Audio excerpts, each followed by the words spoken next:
Okay, so I have something that is actually really exciting that I've been waiting on for a really long time. So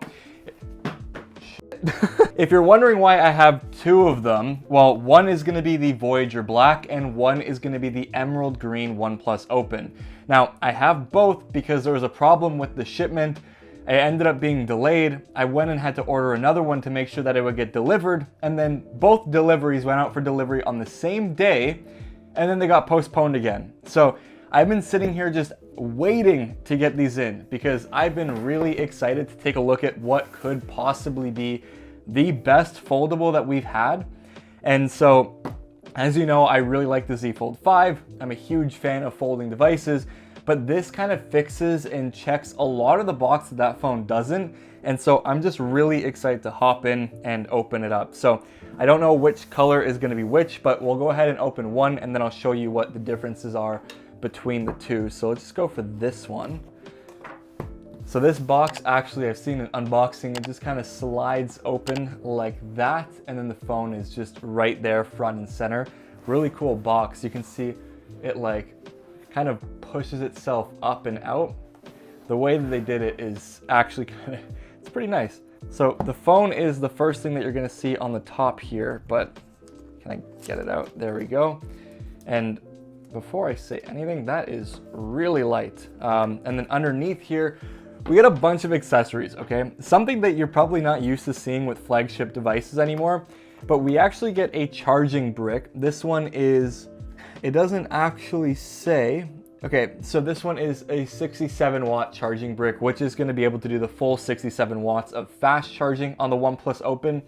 The reason why I looked at it is because on Best Buy's website, it actually says this is an 80 watt brick, but I knew that couldn't be true because everyone was referring to it as a 67 watt brick. So it is in fact a 67 watt Type A charger, but it's crazy that you get that in the box. But you're probably gonna think, okay, well, that's, I guess, it for the accessories.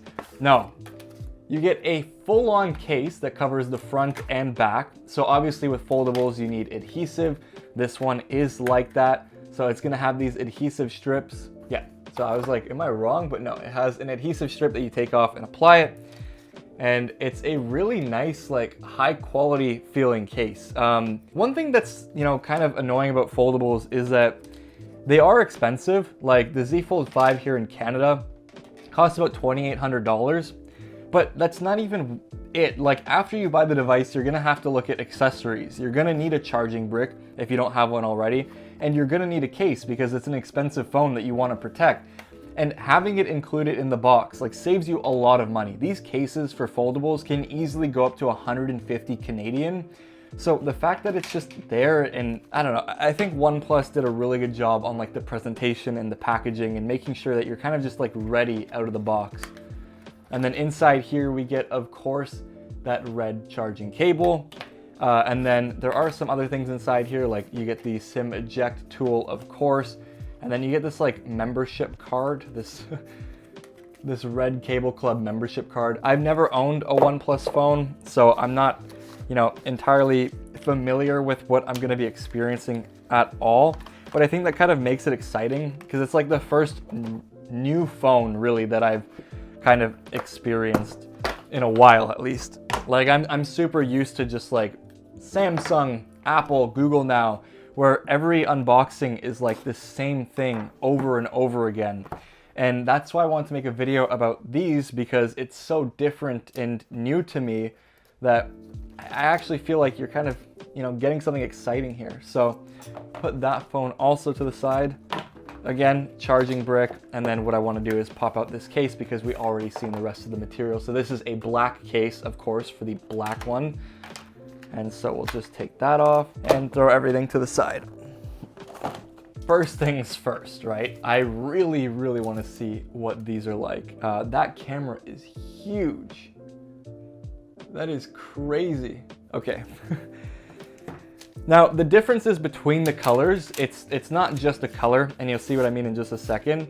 So this is the Voyager Black version, and it is a vegan leather on the back. And wow, that actually feels really nice in the hand. I wasn't expecting that.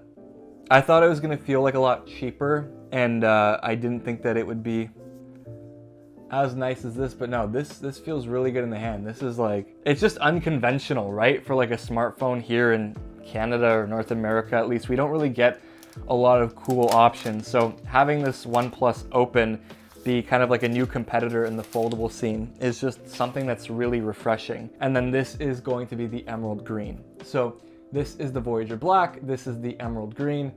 And right off the bat, I can tell you, this one is a little bit heavier. It's not gonna be too noticeable. If I didn't have them both in my hand, I would not notice at all. But the Voyager Black model is actually 6 grams lighter because it doesn't have that sheet of glass on the back. And again, it's a different kind of finish. So this is like a soft touch, kind of like, vegan leather, and this is literally just glass. Now, if I had to pick, because now I guess I do have the option of choice, which wasn't the plan, I think that the vegan leather one might be the nicest bet, to be honest with you. I really like on this one, it's like an anodized aluminum, or actually I think it's like cobalt and zinc or something. Zinc, cobalt, and titanium. I'm not sure if this is aluminum or not, but there's a lot of materials in this phone. The hinge is only 69 moving parts, or parts in general.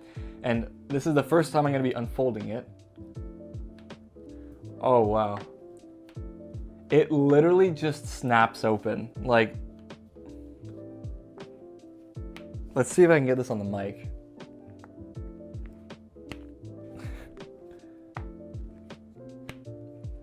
If you're at like this point, like, I don't know if I can get a good shot on the camera, but if you're sitting like right here, it snaps right into place. And I actually kind of like that because it makes you feel like you've actually opened the phone.